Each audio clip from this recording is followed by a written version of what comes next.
Sedianya sore pemirsa, warga kota Bandung dikagetkan oleh suara gemuruh dari langit pada hari Kamis siang. Suara gemuruh terdengar 2 kali pada pukul 11.12 dan pada pukul 11.44.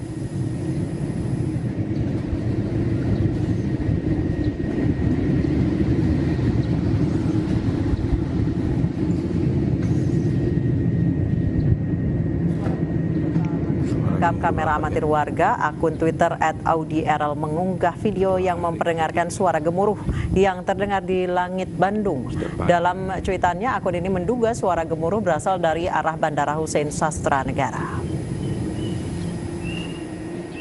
Nah, hilang.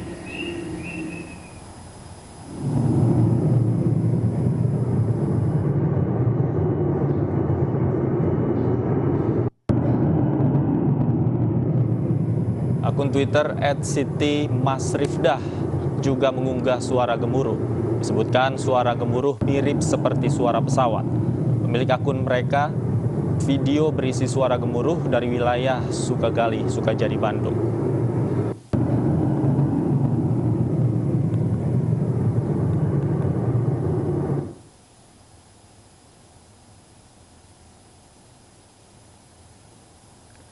Menurut sejumlah warga yang mendengar, suara gemuruh mirip seperti suara pesawat yang terbang rendah. Dalam sejumlah video yang dibagikan warganet, nampak langit kota Bandung yang cerah. Sempat terdengar suara angin kencang selama beberapa detik, namun hilang sesaat kemudian. Suara gemuruh terdengar 2 kali pada pukul 11.12 dan pada pukul 11.44 hari Kamis.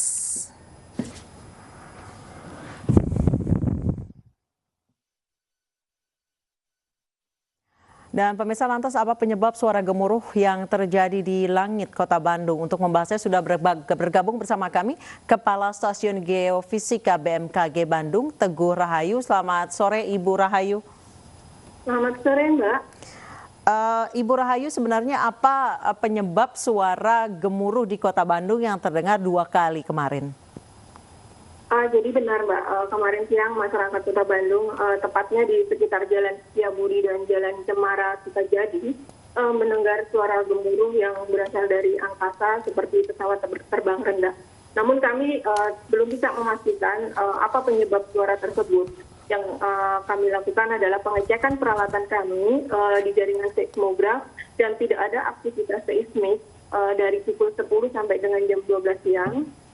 Begitu juga dengan peralatan light detector kami tidak mencatat adanya aktivitas petir pada jam tersebut, Pak. Kemudian apakah dari BMKG juga sudah mengecek ke Bandara Hussein Sastranegara, Ibu? Apakah ada aktivitas pesawat militer di jam segitu? Sudah kita konfirmasi baik ke Bandara Hussein dan ke pihak 8. Kalau dari pihak 8 jawabannya bahwa memang tidak ada aktivitas adanya benda luar angkasa di sekitar lokasi kejadian. Kalau pesawat kemarin sekitar jam segitu ada seperti diperkirakan ada pesawat sedang mendarat. Baik, artinya memang tidak ada pesawat yang melintas begitu Bu ya. Kemudian dari informasi yang didapat, berapa lama durasi suara gemuruh itu terdengar Bu? Tidak lama, 2 kali didengar ya, pada waktu pukul jam 11.12 waktu Indonesia Barat selama sekitar 3 menit, begitu juga pada saat 11.44 dengan durasi yang hampir sama.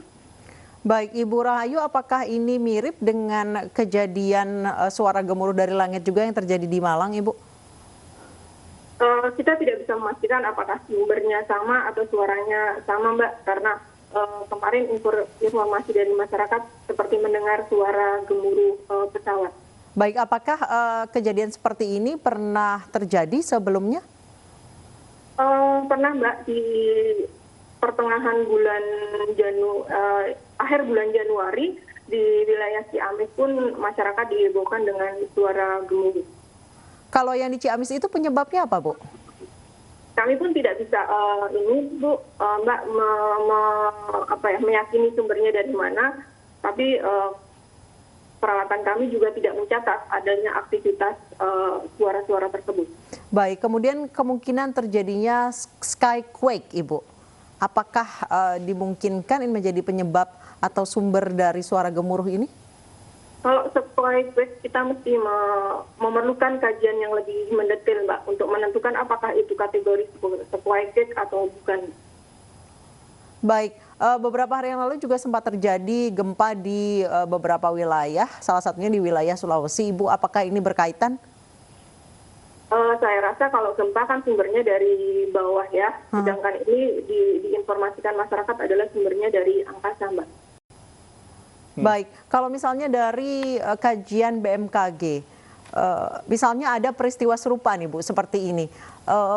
Apa yang kira-kira bisa menjadi penyebab suara gemuruh ataupun suara dentuman yang bisa dibilang asalnya tidak jelas gitu? Kalau menurut kami bisa saja dari aktivitas manusia, misalnya sebagai contoh latihan militer ataupun suara petasan. Seperti halnya tadi malam kan menjelang Imlek di Kota Bandung sendiri banyak yang membunyikan petasan-petasan.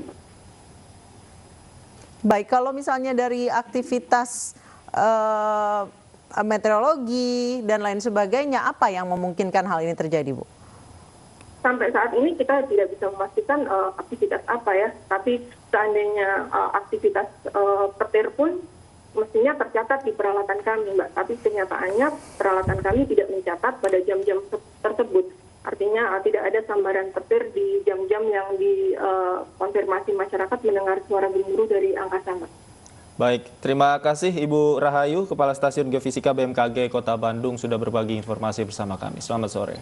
Ayah penyiksa anak kandungnya yang masih berusia 4 bulan ditetapkan sebagai tersangka. Bayi kini dirawat di Rumah Sakit Umum Abdul Wahab Syahrani, Kota Samarinda. Sekali kan 2 kali.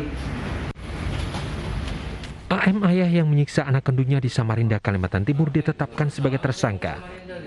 Polisi menyita sejumlah barang bukti berupa pakaian bayi dengan bercak darah, obeng, pisau, serta ember yang digunakan untuk merendam korban.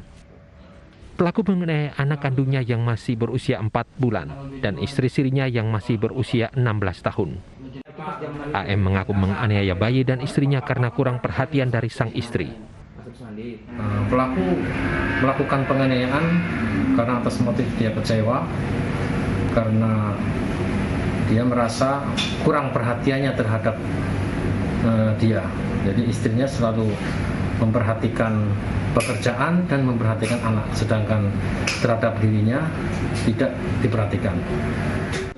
Di hadapan polisi, pelaku mengaku menyesali perbuatannya. Dia nyesal udah niaya anak nih ya? Iya. Ini kepengen ngeliat anaknya lagi nggak? Pengen.